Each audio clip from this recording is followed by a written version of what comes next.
untuk mengatasi kerusakan hutan mangrove. Inilah beberapa cara yang bisa kita lakukan untuk menjaga kelestarian hutan mangrove. Pertama, melakukan pembibitan tanaman mangrove. Salah satu cara yang bisa dilakukan adalah dengan melakukan pembibitan tanaman mangrove. Pembibitan ini adalah dengan penanaman bibit di lahan pembibitan mangrove dengan bibit yang didapatkan dari hasil budidaya sehingga tidak merusak ekosistem. Tanaman mangrove sendiri sebenarnya mampu menghasilkan bibit sendiri dari pohon induknya. Akan tetapi, proses ini akan membutuhkan waktu yang lama jika menunggu bibit dari pohon induk yang muncul secara alami. Karena itu, upaya pembibitan dengan bibit yang sudah ditanam sebelumnya akan mempercepat proses pertumbuhan tanaman mangrove. Kedua, penanaman kembali hutan mangrove. Cara yang bisa dilakukan untuk melestarikan hutan mangrove selanjutnya adalah tahap lanjutan dari upaya pembibitan. Setelah bibit yang ditanam sudah cukup umur, cara selanjutnya adalah bisa langsung dilakukan penanaman bibit tersebut di kawasan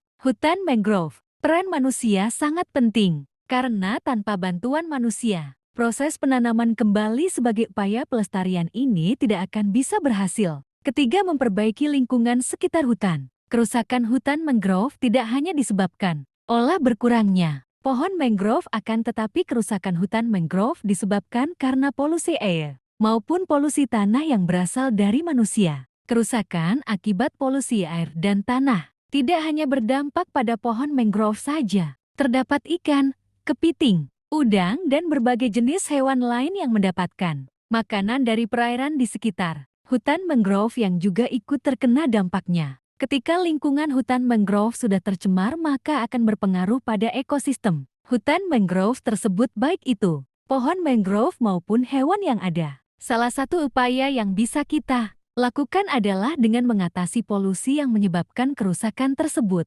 Keempat, melakukan budidaya kepiting bakau. Budidaya kepiting bakau merupakan suatu cara untuk mengembangkan perekonomian suatu kawasan wilayah yang memiliki potensi besar dalam pengembangannya dan juga bisa melestarikan hutan bakau. Tingginya nilai ekonomi dari kepiting bakau sangat bermanfaat bagi masyarakat untuk memenuhi kebutuhan sehari-hari. Pembudidayaan bisa dilakukan dengan memanfaatkan hutan bakau yang ada di desa tersebut secara optimal. Kelima, memberikan edukasi pentingnya hutan mangrove kepada masyarakat. Inilah cara yang terakhir, yaitu memberikan penyuluhan kepada masyarakat tentang pentingnya hutan mangrove. Memberikan edukasi tentang pentingnya menjaga kelestarian hutan mangrove akan membantu kita dalam upaya melestarikan keberadaan hutan mangrove. Dengan edukasi yang kita berikan kepada masyarakat tentang hutan mangrove, diharapkan bisa menumbuhkan kesadaran dalam diri masyarakat tentang betapa pentingnya hutan mangrove. Dengan begitu, diharapkan masyarakat juga ikut berpartisipasi dan berperan aktif